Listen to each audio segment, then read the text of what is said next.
Hello again. It feels like I'm finally starting to find my flow here in 2026. How about you? Are you beginning to get a clearer sense of your path into the new year? After some proper time off over the holidays, I've stepped back in with a really creative and energized state of mind. I'm enjoying it a lot. And I'm also being intentionally about saving this feeling, this state. So when heavier days comes, because they always do, it becomes easier to step back into this resourceful state again and again. Before we begin, I just want to say thank you. I received so many thoughtful comments and reflections from the recent episodes, and I read every single one. It means a great deal to know that these conversations don't end when the episode is done, but it continues with you. So if you ever feel like sharing a reflection, leaving a comment or a short review, you're always very welcome. It helps this dialogue to be able to grow and helps others to find their way into it too. And with that said, let's begin. Building confidence doesn't only happen on the inside. It also requires a place where you are allowed to grow. Over the past episodes, we've been moving through reflection and direction together. On Christmas Eve, I invited you to pause and reflect on what you wanted to carry forward from 2025 into 2026. On the New Year's Eve, we talked about direction, what kind of year you want to paint in 2026. And in the most recent episodes, we have connected goal settings to who you want to be and which habits will support that version of you. But there is another layer that deeply influences whether any of this will actually take root or not. And that is your environment. And today, I want to slow down and explore that with you. Because even the clearest intention, strongest habits, and the most beautiful vision will struggle to grow in the wrong soil. I'm Hanna Zaxmy, your leadership coach, and this podcast is your confidence boost in color. Let's go. Think about it like this. If you're bringing a new product into the market, the environment matters enormously. Who you present it to, when, in context. Earlier in my career, I worked with large-scale IT systems for debt collection. Very robust, volume-based solutions. It would have made absolutely no sense to try to sell that kind of system to a sole trader with a handful of unpaid invoices. Just as it would have been pointless to enter an organization that just had completed a 2-year implementation of a similar system. That's obvious, right? And yet, when it comes to ourselves, we often ignore that same logic.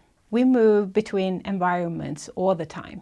Families, friendship, workplaces, networks, training programs, communities, interest groups. Yeah, the list can go on. Each of these environments serves a different purpose, and each one either supports our growth or quietly limits it. If my intention is to support your growth as a leader, to help you to lead yourself and others more effectively, then your environment becomes a parameter worth actively evaluating, not judging. This is one of the reasons I talk about confident leadership in color. I want to move away from leadership being seen as black and white. Instead, imagine this. Each of us, we carry a unique palette of colors, just like an artist. Your strength, experiences, values, perspectives, they are all colors on that palette. In your other hand, you hold your tools, like brushes, bottles, techniques. the way you apply those colors onto your leadership canvas. Whether you consciously claim it or not, you are a leader. And if you're listening to this podcast, chances are you already know that. No two palettes are the same. And no meaningful painting is ever created with just one color. Which brings us back to environment. Because the question becomes, where are your colors truly seen, valued, and allowed to blend with others? So let me take you back to my time as an IT director. During the recruitment process for that role, I was asked to complete yet another personality assessment. I've done so many over the years, DISC, Myers-Briggs, and yes, several others. I'm naturally curious, so I enjoy them. They often offer useful perspectives. But I'm also skeptical. No test can ever say, this is who you are. What surprised me this time was not the result itself, but how it was presented. It wasn't black and white. It wasn't about labels. It created nuances. It opened a dialogue. When I later spoke to my former manager, who was also acting as a reference, he commented on the same thing. That the picture painted was richer, more layered, more human than he'd seen before. In other tests, I mean. So fast forward a bit. Once in role, I forced a major leadership task, building a new team. Half of the existing team were on their way to other roles, and I needed to recruit extensively. One key role was a team lead. I didn't want to copy myself. Honestly, how boring would that be? I needed someone who complemented me. So I did something slightly unconventional. I used the same personality framework as a shared language with the recruiting firm. I showed where I was the strong and where I needed someone different, which colors I already had plenty of and which were missing from the palette. When we reached the final candidates, it was incredibly clear. The process was shorter, the match stronger. I later applied the same thinking across the wider recruitment process. I took the first interviews myself, not to control, but to ensure diversity of strengths, perspectives, and experiences. The result? The team with different genders, ages ranging from early 20s to early 60s, multiple nationalities, and most importantly, a rich mix of competence and experience. 1 year later, the team received the company's award for Team of the Year.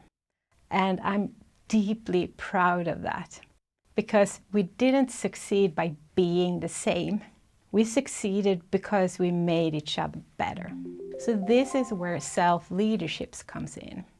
Knowing your strong colors, knowing your weaker ones, and knowing where you need to be complemented. Leadership isn't about pretending you have no limitations. It's about knowing them and designing around them. That's why in interviews and coaching conversation, I care more about awareness than perfection.